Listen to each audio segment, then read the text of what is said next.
Today I want to tell you about something. Perhaps I never touched that point before.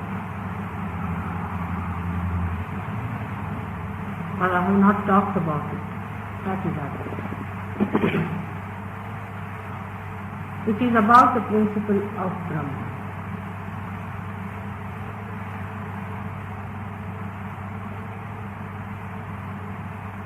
What is principle of Brahma? How does it exist? How is it born? How does it manifest? And how it is detached and also attached.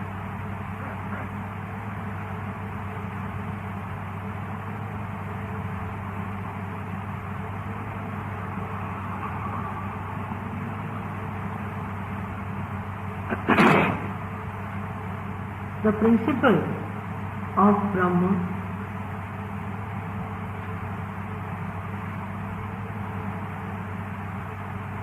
is different from Brahma itself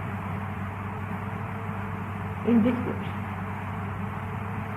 Like the principles that I follow is different from what I am.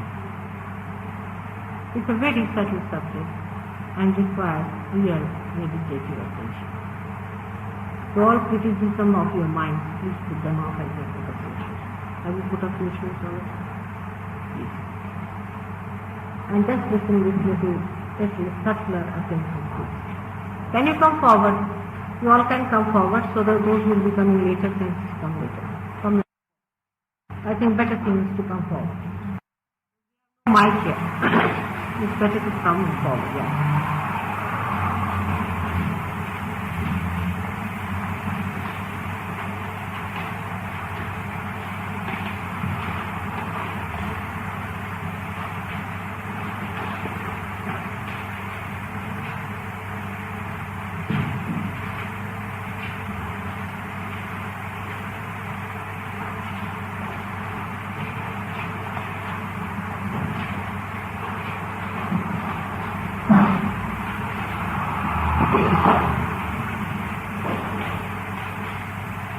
As the principles on which you are based are different from what you are,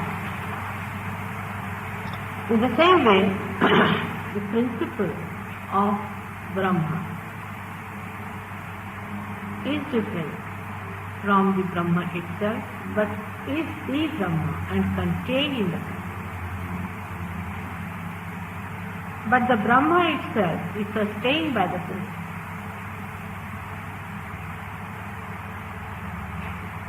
In dimension, we may say that Brahma is wider, larger, and you can call it even deeper. But the subtler is the principle.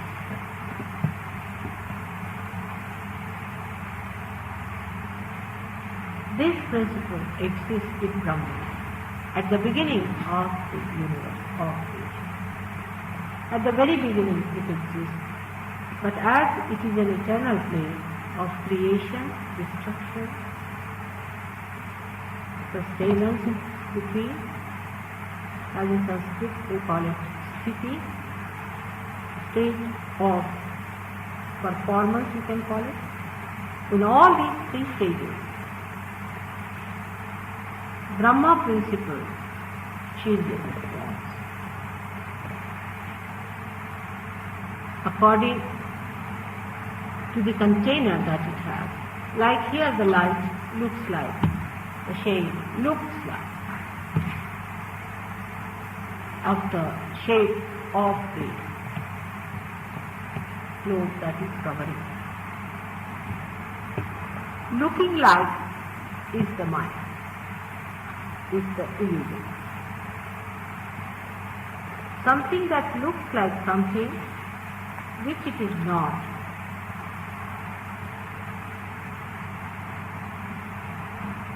This phenomena is the mind, is the illusion.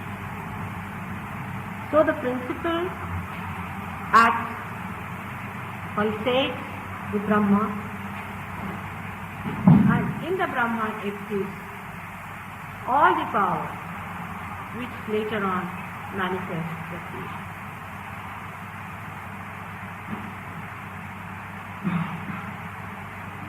So the principle, which is the divine power,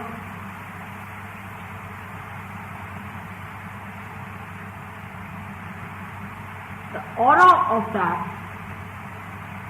or the thing that it sustains, is the complete Brahma, and that Brahma has got three powers, namely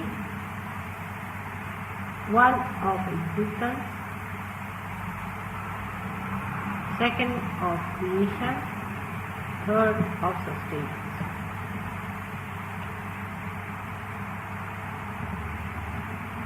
The principle is the pulsating power of the Brahma.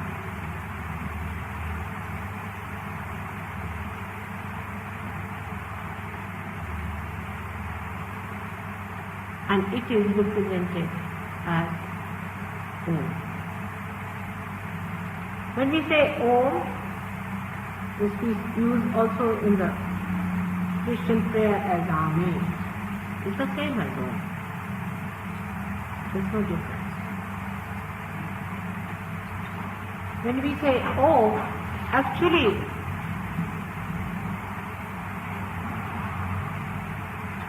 the action of this principle is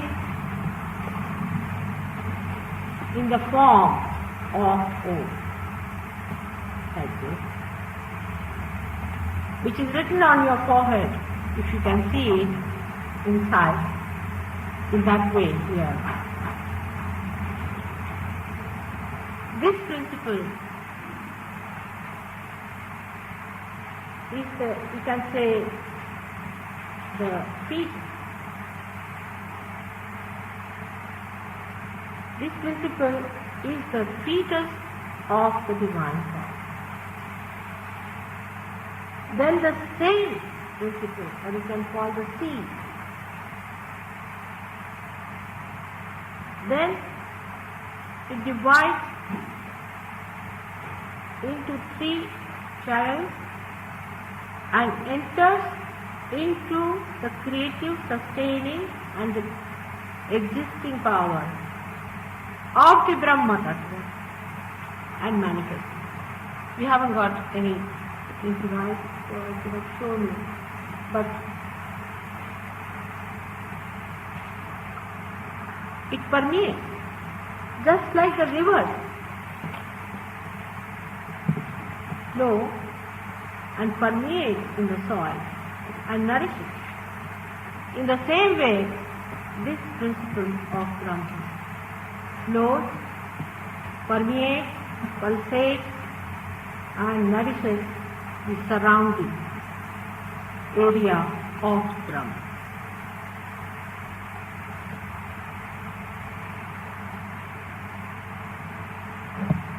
So when the attention, which you call as Mahachitta, or the attention of God, you can call it,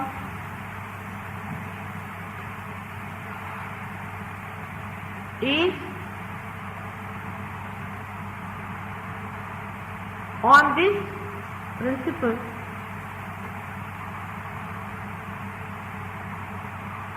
then Brahma doesn't cease. Are you following me? When the attention moves from the principle, it doesn't leave. When the river flows, it doesn't leave its source. When it permeates into the Brahma, it starts creating.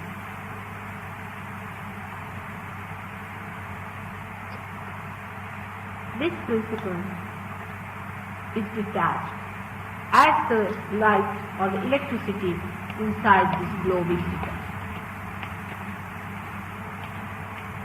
But it permeates.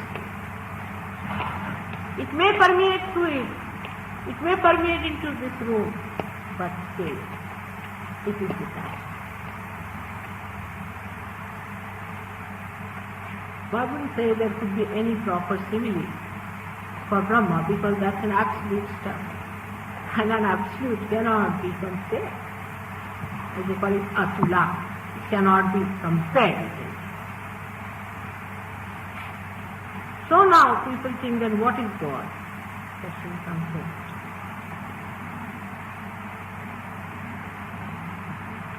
Where is God? What is He? What has He got to do with Brahma and the principle that is God?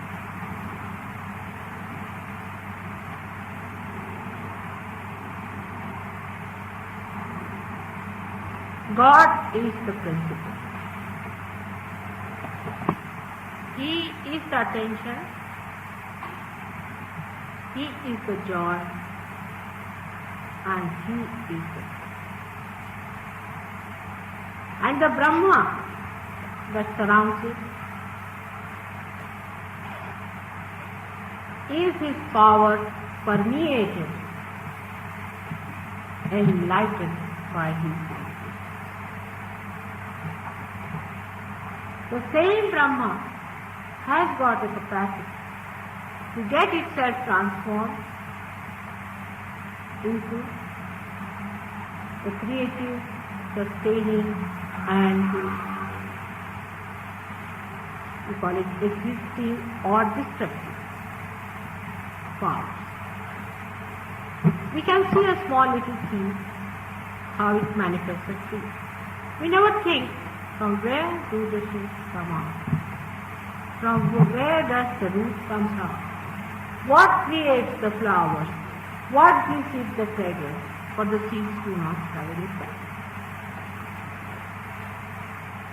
But there is definitely a mechanism which is very microscopic inside the seed, placed there.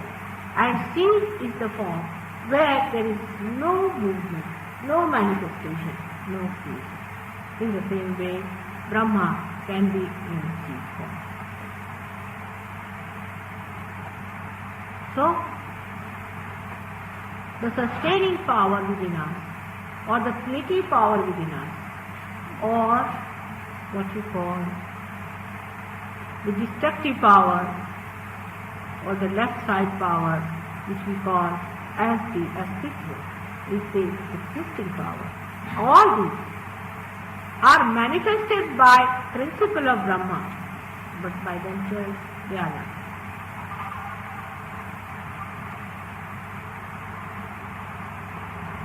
So such is Ananda, the truth, the joy, and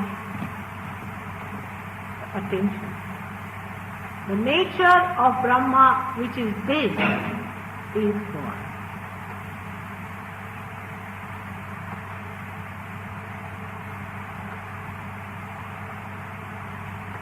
Why? What is Shakti then? The question comes. The Shakti is the complete Brahma plus the power of God.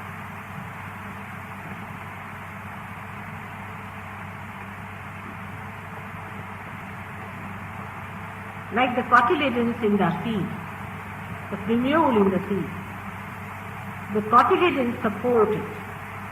Through the cotyledons, the premiole takes all the powers and creates beautiful flowers and all the beautiful fruits.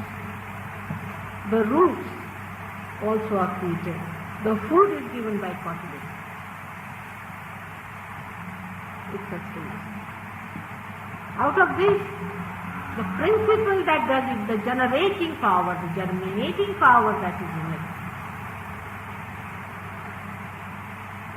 is the power that we call as the Shakti.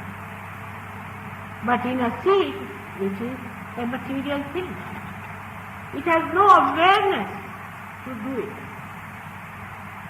It's a very subtle point to understand. The seed itself cannot germinate itself. It has certain other power within it which is placed by God, that germinates. It cannot do by itself.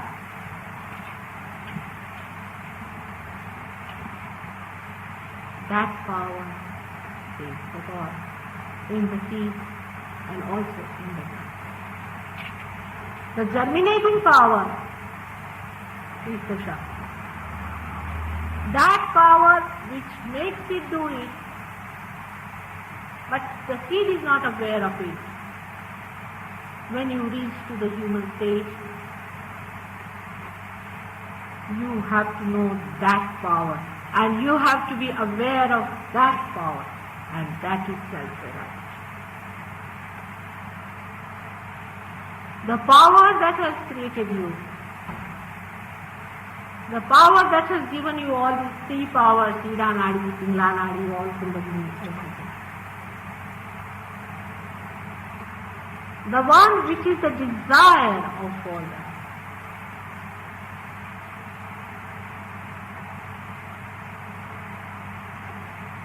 We can take a simile just to understand. The owner of the house, I hope it will work out, but sometimes, how human minds are confused. Supposing the owner of the house walks into the house with his money and creates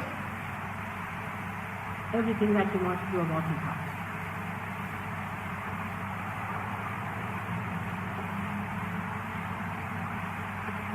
Now the master goes out, he is not there. When you see a house created, you see the power of all the workmen who have done the job, and somebody who has established it. But you don't know whose desire it has. In the same way, you have seen your body being created. You even see the mind that is you have there. You can see your emotions that are there, of course. You can also see you are a human being. You can also see you are much far away from the animal. And if you have some wisdom, you understand also you are much wiser than anything that is created so far. And also if you have some foresight,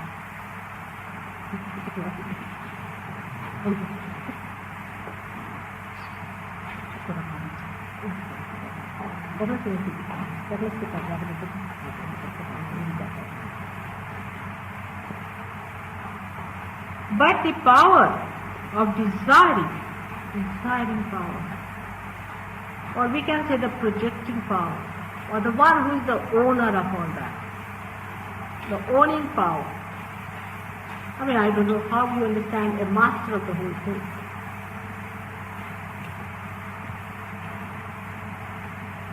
He is the Lord.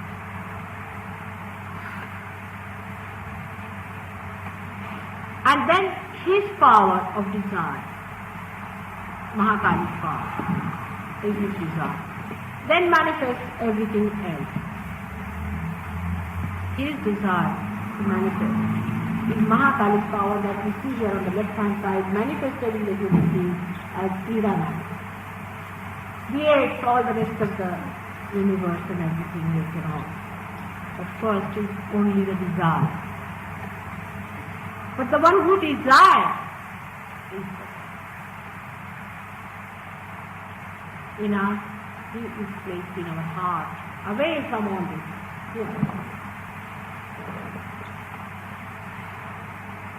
And he just desires. We do not know him, but he knows us. We know one thing, definitely, that he knows us. There is someone who is definitely watching us, as in the Gita Kshetra, the one who is the knower of the field.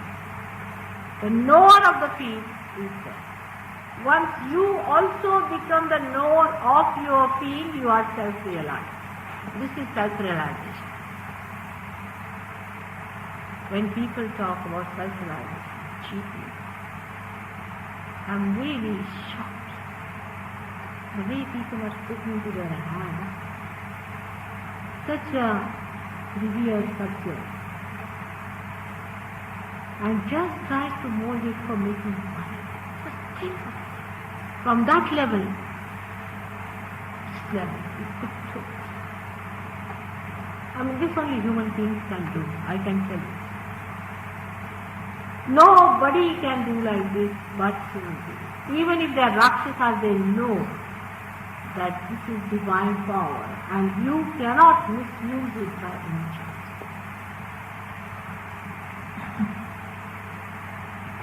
So this principle works. Say in the matter it works. As the electromagnetic field, you can say. But not as the electromagnetic field. It works which brings about the electromagnetic force inside that. Can you follow the point? You?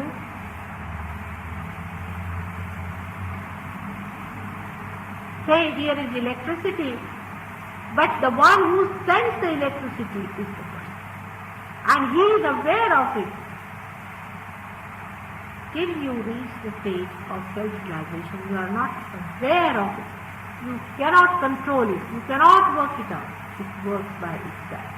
And that's why the doctors call it as autonomous nervous system and the psychology as unconscious. After realization only, the whole thing becomes your own, in the sense you change sight. So far you have been looking things from there. Now you sit with me and see the whole thing.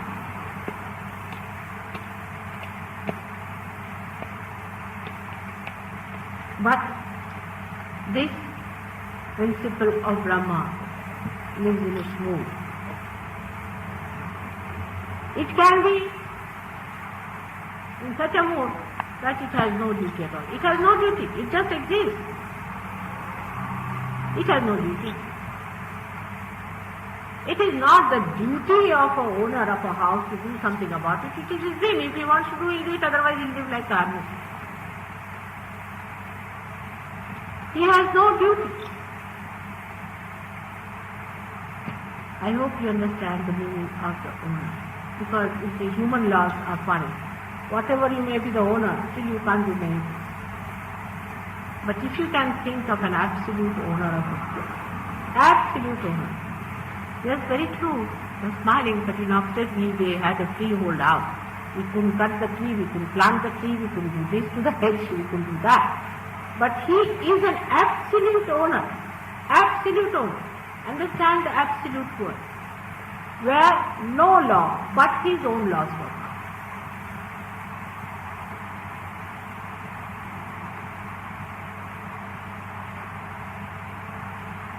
His laws operate. Nobody's law can reach him. Then you may say, the question comes in, then how is it, mother, if you say that we are free? Freedom has been given to us. Only the freedom is so far as to choose it. For your betterment, you are not going to better him. You are not going to better Sahaja by coming to Sahaja. You are sadly mistaken. No. Sahaja has no duty. It's a whim. It has no problems. It is standing on its own master. It's not bothered whether you come here or go there. It is nishprayojan. It is without any cause. It is causeless. It's not bothered. So it has to take a form in which it has to bother. Then it creates, like a master of a house, need not bother about anything. He is the master. Who is going to criticize him? Who is going to argue with him? Who is going to challenge him? Who is going to put a quote against him? He is the master of everything. Absolute master. God means He is not only almighty, but He is the master of all that He has created. He is the master. If He wants, He will do it, otherwise He will not do it. It is His will that He has done.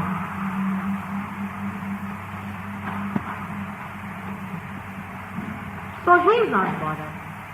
But then He takes the form sometimes of a person who wants to do something. He wants to bother, just as a whim. He bothers himself and he starts doing.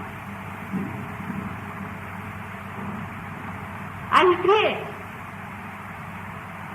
And he creates this universe. And he creates you. He creates because he wants to see it with many eyes what he has done. So he creates his own children, grows them up, gives them eyes so that they can enjoy what he has. He gives them their power. This essence of Brahma is the Gang Tattva, as in the Sanskrit is called as the Ganga. From here, we have to understand that is the first principle, and that is the principle of innocence. That is the principle of holiness. That is the principle of chastity. That is the principle by which we preserve ourselves, by which we respect ourselves. That principle has been incarnated on this earth, as I have told you. He is created as Ganesha, but he is incarnated as Jesus. He is a Brahma. He is detached, and that's why he could be resurrected. No other incarnation could be resurrected. He was not born. It was a conception, desire. And that's why he was resurrected. You all perhaps do not know. Then what is difficult for God? I mean, for an Indian it is very easy to understand that Ganesha was created by Parvati. Yes, she created. We can never doubt it because he is God after all. He is an absolute personality. He can do whatever he likes.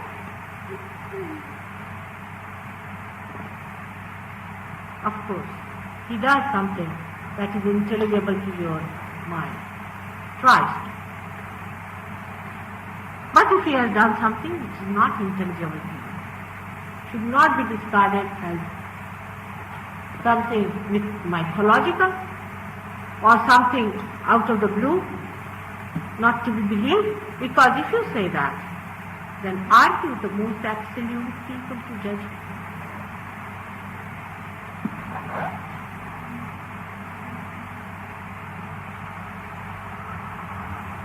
Let us know that we are not. We are not, but we have to. He wants you to be aware of it. And in this creation, when he creates himself into a one primordial being. He becomes, he assumes that position of being the one primordial being. And then he selects his cells, which have to play an important role, which have to be awakened. Now the brain cells are the ones which are aware. Have you ever thought that how these brain cells know? How come everything? A little boy asked me this question because he is very much there. But very few people ask this question. How there is gravity? Why this becomes red? Why that becomes green? How it has happened?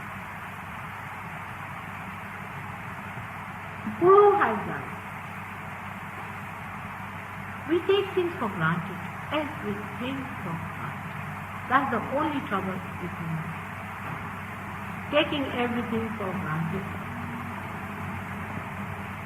If we do not take for granted everything, and just in all humility say that, oh Lord, we know very little about you, we would like to know.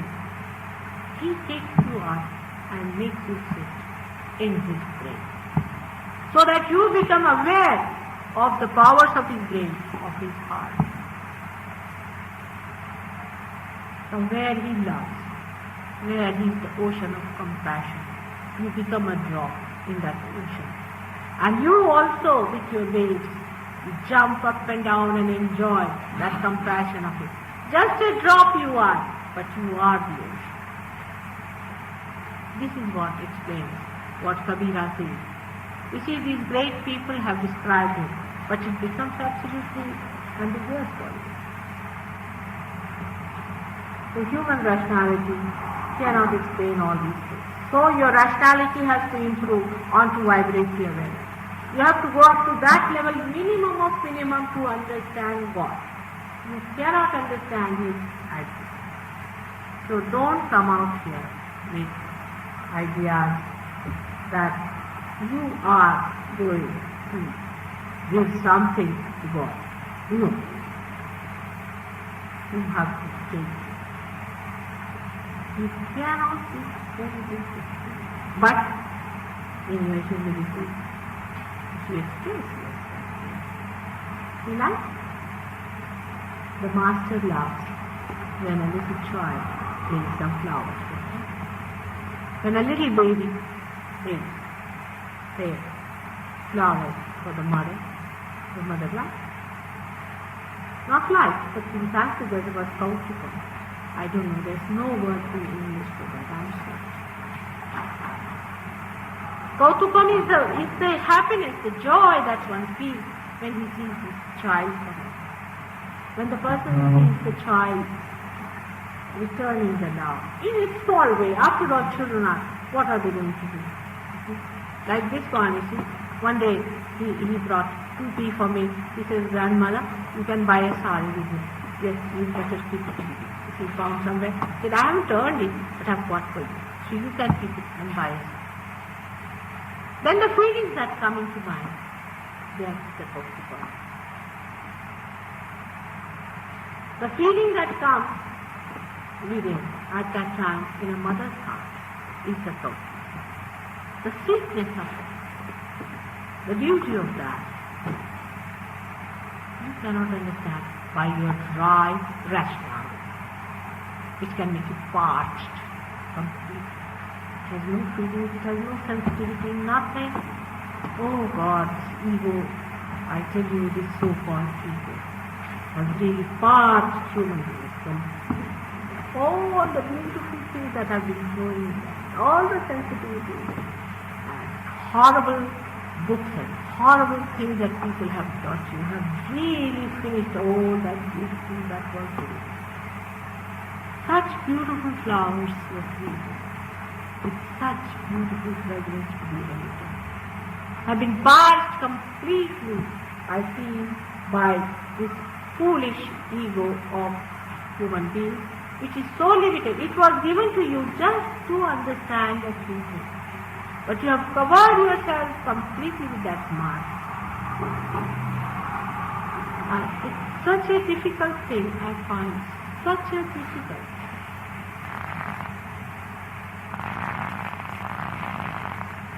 Some examples can be given.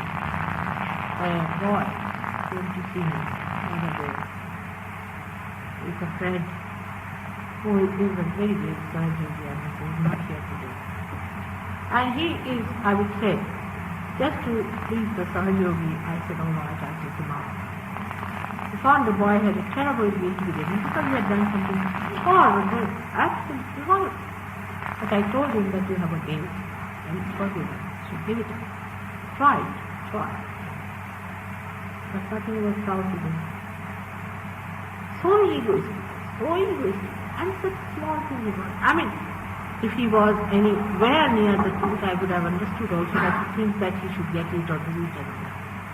But nothing of the kind. He goes back and tells his Sahajogi, oh, I think she is just a ordinary housewife, that's all. We don't take her serious. Then Sahajogi said, oh really, what of it? How many people have you here? I have seen people suffering from cancer in India. I have seen with my own eyes Kundalini rising. I have seen people getting realization. There are so many I have seen with my own eyes. I have to disbelieve all that and believe you.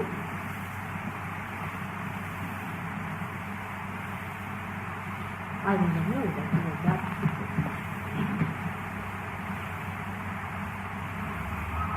This is his answer. But as I told you, that you can take a position when you are bothered, and when I take a position like that I am bothered about it, then I think that really you are still very, very ignorant. But at least see, at least ask for it,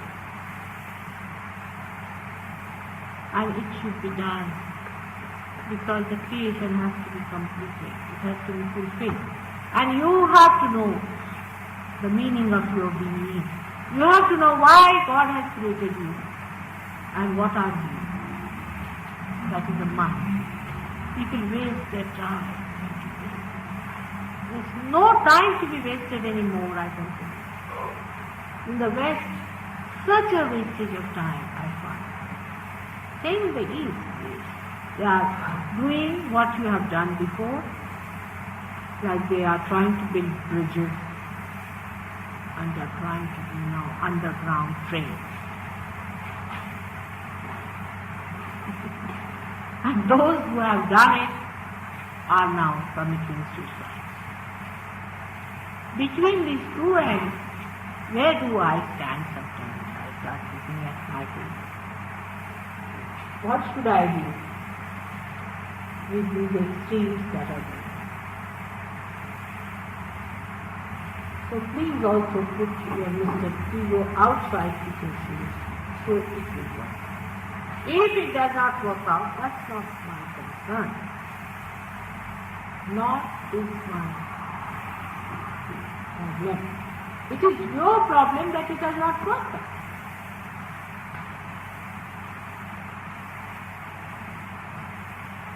If an operation is not successful, then the doctor can be blamed because he takes money for it, but not Mataji. Not because I don't take money, but I am not bothered about it. I am only bothered that you should get your realization. But I am not bothered if you have not got it. Can you understand that? I will work morning till evening, evening till morning to give you realization. But if you don't want it, I am not bothered. Neither if it does not work out, I am not. It is a simple thing.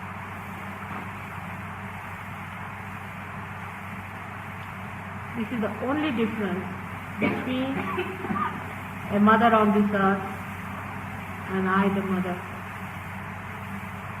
who has to really give you the keys of your kingdom, the keys of your joy, the keys of your truth. I have to do that. And I don't give you by taking anything from you. This must be understood. Because egoistical people immediately are on the guard. What have you got to give me, sir? I do not take anything. I give you. Because I have what is yours. And you can have it. Because that's your right, so you better have it. But if you don't want to have it, I'm not going to force it. And then I play success, which I must confess, because I'm not bound. And with the tricks, people disappear, reappear, and disappear. So be careful on that. This is the principle of Brahma, which is detached. The principle of Brahma is detached, that acts and takes away the interest. The interest goes away, the attention goes away. You are not bothered about it. This principle cannot be overcome. It is the principle itself. It cannot compromise. That's the point. It's being absolute. Absolute things cannot compromise. For example, there are some people who may say, you see, there are some people who say, Mataji says that you have to lead a dharmic life. So, really, you have to. I mean, I cannot give realization to Mr. Hitler if he comes to me. There is something which cannot be compromised. You have to do something. You have to be in a position to receive it. And even if you receive it without that position, it can be worked out.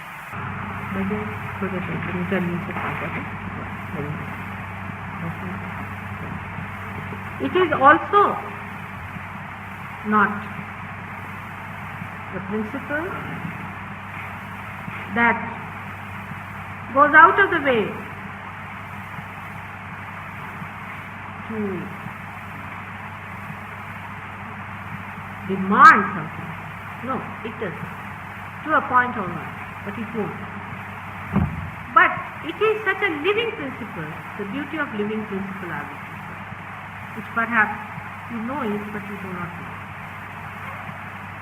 When the principle is there, like say this house is built, it has got a foundation, then it is built up, then a house is brought in, and then everything is done. Then once done is done. If the foundation is weak, it is weak forever. You cannot improve. But the living principle is whatever may be your foundation, it will penetrate into your foundations, into your background, into everything, and can correct.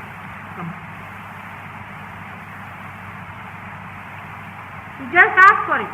Whatever may be your conditionings, and whatever may be your guilt, whatever may be your problems, whatever sins you might have committed, whatever wrong things you might have done, living principle can penetrate into it and can reform the whole thing and transform it. You have seen it in a tree. Suppose the tree is taken to tree, the complete tree can manifest. But if you vibrate it, then you see the whole tree. Very. So this is the living principle, and that's why Christ has said it. I am the living.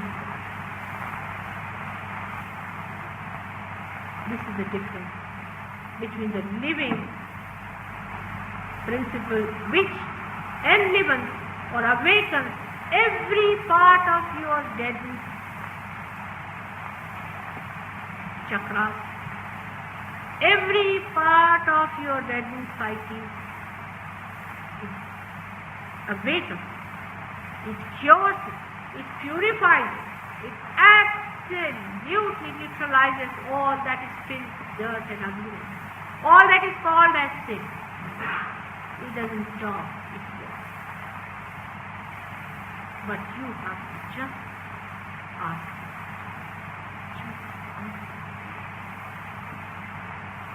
That's the beauty of the living principle. That's why when people get cured with Yoga, don't be surprised. It's just the byproduct. It's nothing important. Even when the mad people become alright, nothing surprised. It's just a byproduct. Because it's a living principle which penetrates into it. It breaks every bit and bit of it, cures it. It's so much. Beautiful. Takes it into a flower. And that is what is wrong. But then people come down for Sahajya. Mother, I have a problem. What's the problem? My friend has not written any letter to me. Will you help me? This is some bad situation. It's all right. Even that can be solved. These problems. After all, a mother has to solve these little problems for her children. But ask for the highest. Tvamekam Sharanyam, Tvamekam Varenyam. There is nothing to be asked for but for God. Don't ask Him. The rest is all dust. Is all that will finish off. It's all Chalayaman. It's coming, going, finish. Ask for that eternal. Ask for that is stable. Ask for that is the highest and the purest. Don't make me come down. I play with you. When my child asks me something, I have to tell him, all right. But when you mature, you must ask for the highest. Do not ask for a job. I say, all right, if you have a problem, so you can understand now from where it is. But today it's all right because it's too much in a Nishprayojan condition. And I was telling just now to the people, I don't know what I'm going to talk, but I have talked something. And if you have any questions, please ask me. In the meanwhile, I would like some further to see these people, and then we'll go in for meditation. I have some water to take.